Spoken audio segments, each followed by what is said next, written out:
কবিতাৰ শিৰোনাম সমাজ। কবি আসিফ ৰহমান।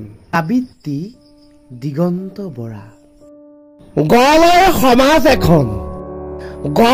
সমাজ এখন উন্নত চিন্তা আৰু ভাতৃত্ববোধেৰে অসৎ কামৰ চিন্তাক সমজোৱা ৰোধেৰে অসৎ চৰিত্ৰক যদি সহযোগ দিয়ে তেনে ব্যক্তিয়ে সমাজক কোন দিশে নিয়ে।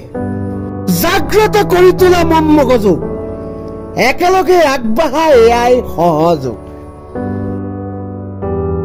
লাচিতৰ দেশৰ আমি ডেকা দল একেলগে খোজ দিম কিয় নাই বল। হিংসাত্মক নীতিবোৰেই হৈছে সমাজৰ ধ্বংসস্থলী। সেয়াইতো বিদ্ৰোহ কেনেকৈ হ'ব দেশ প্ৰভাৱশালী।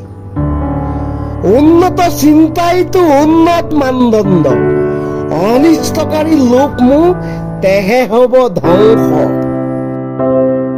মিঠা সোৱাদৰ জুতিত একাংশৰ আজি লোভ। সমাজ ব্যৱস্থা আজি বিফলতা। গুণীজনৰ তেহে আজি খুব।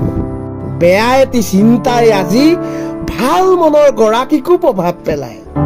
সেই ব্যক্তিয়ে আজি দেশ সমাজ নষ্ট কৰিছে গেলাই গেলাই।